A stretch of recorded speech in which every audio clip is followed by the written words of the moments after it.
MQM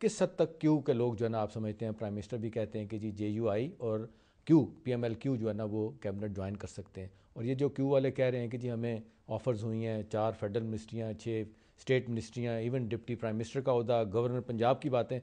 میرا سوال آپ سے، واقعی ان کی باتیں صحیح ہیں کہ آپ نے ان کو یہ آفرز دی ہیں؟ دیکھیں جی، سب سے پہلی بات تو یہ ہے کہ جو آپ کی پارلیمنٹ کے اندر پاکستان مسلم لیگ کیو کی اپنی جو اس وقت حیثیت اور پوزیشن ہے وہ سپلٹ مینڈیٹ ہے ان کا اپنا بھی ود ان دیئر پارٹی، لیکن ایک پولیٹیکل فورس ہوتے ہوئے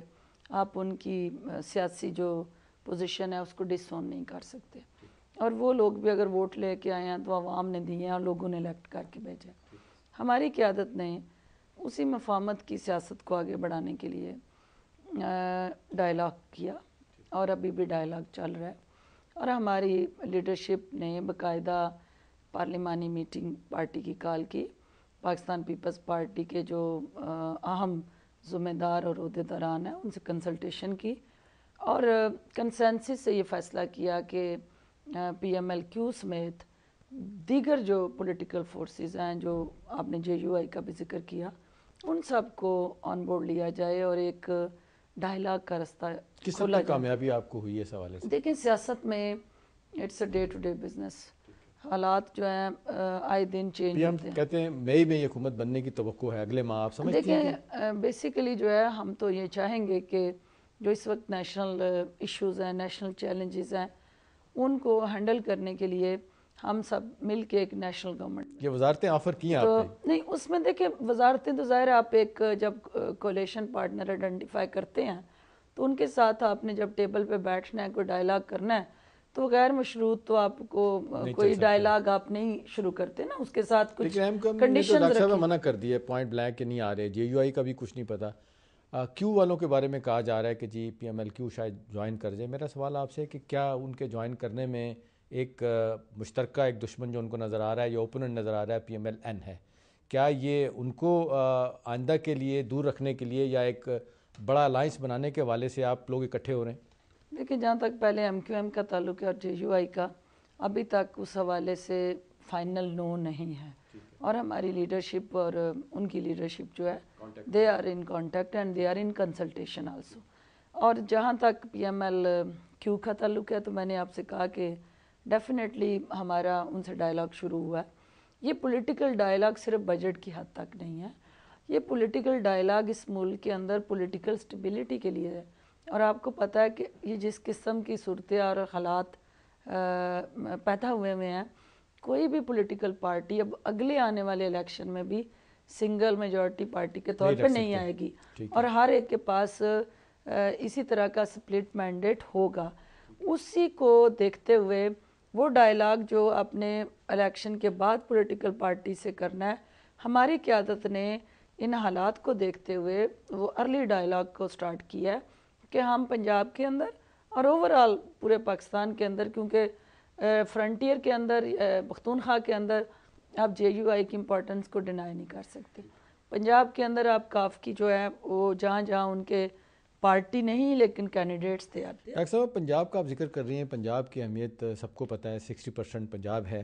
ہم نے دیکھا کہ پیپلز پارٹی کی دونوں گورنمنٹ بی بی شہید صاحبہ کی تھی، پنجاب آپ کے ساتھ نہیں رہا. جب بھی آپ کو حکومت بنانی پڑی، باہر سے لوگ چھوٹے چھوٹے گروپوں کے ساتھ آئے، چاہے منظور وٹو صاحب تھے، چاہے نکئی صاحب تھے، آپ نے ان کو وزیر اعلیٰ بنایا. میرا سوال آپ سے ہے کہ جو ایک لوگ عام طور پہ کہہ رہے ہیں کہ PMLQ کے ساتھ مل کے پیپلز پارٹی اس دفعہ اس طرح پلان کر رہی ہے کہ نون کو بھی راستے سے ہٹایا جائے، اور پنجاب اگر ان کے ہاتھ میں نہیں آتا، اگلے الیکشن میں اگر جیت کے آنا ہے تو دونوں کی ایک کولیشن ہو. آپ سمجھتے ہیں کہ اس طرح کی آپ کوئی چیز بنتے ہوئے دیکھ رہی ہیں وہاں؟ دیکھیں سیاست کے اندر تو آپ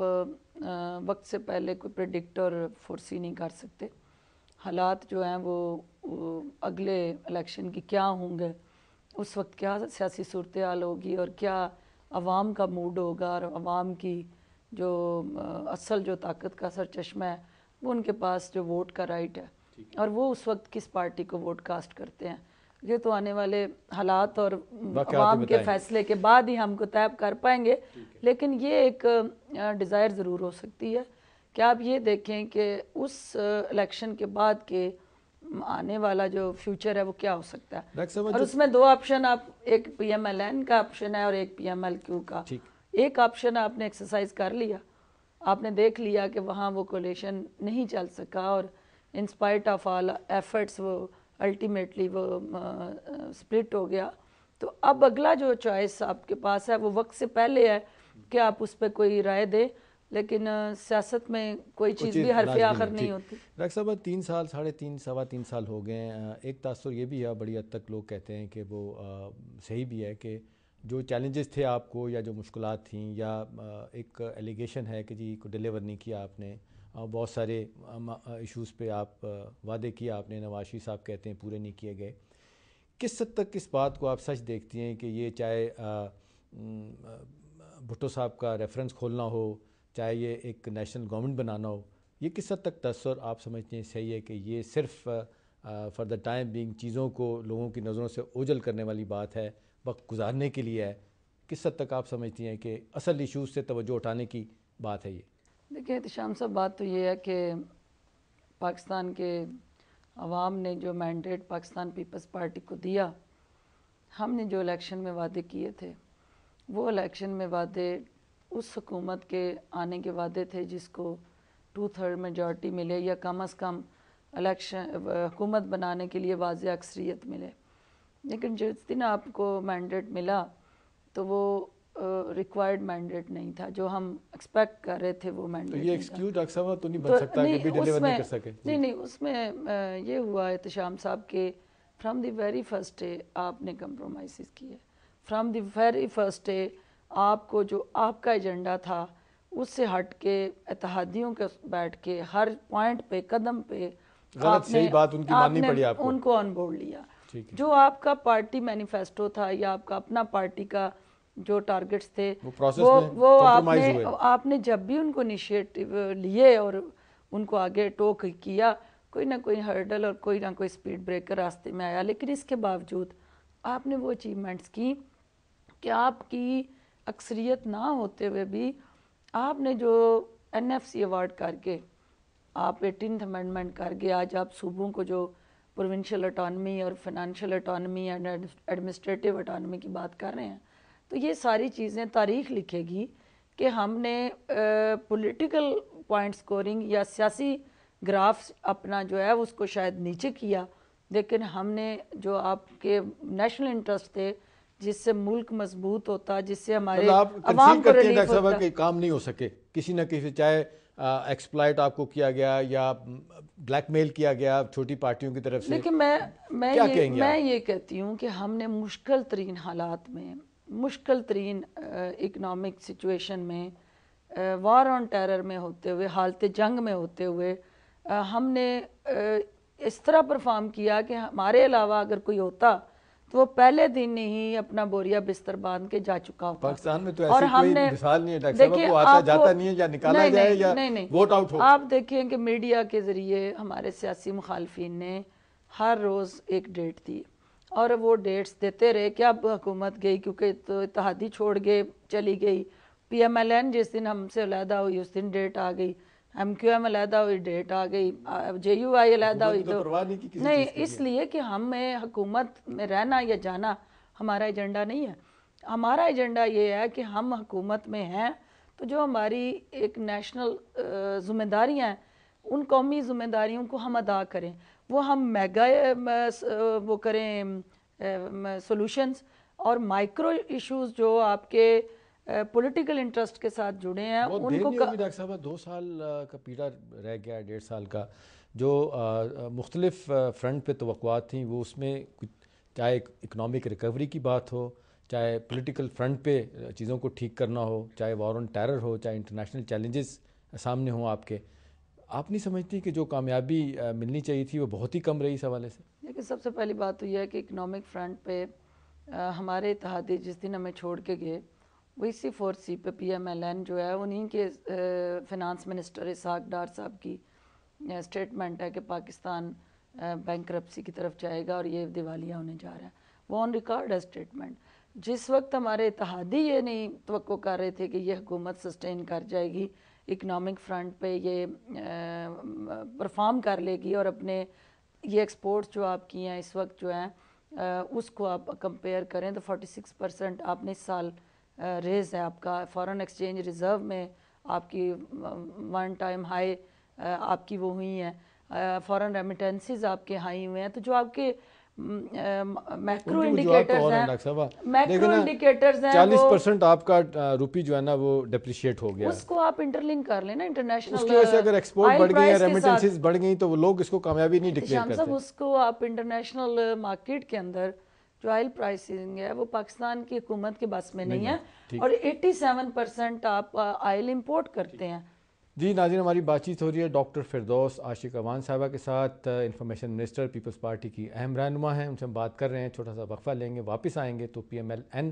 سے جو تعلقات ہیں اور خاص طور پہ جو ہم دیکھتے ہیں کہ اسحاق ڈار صاحب نے ریزائن کر دیا ہے امپلیمنٹیشن کمیٹی سے, اس کے نتائج کیا نکلیں گے, کیا کانسیکوینسز آگے کے لیے, اس پہ بات کریں گے. ہمارے ساتھ رہیے.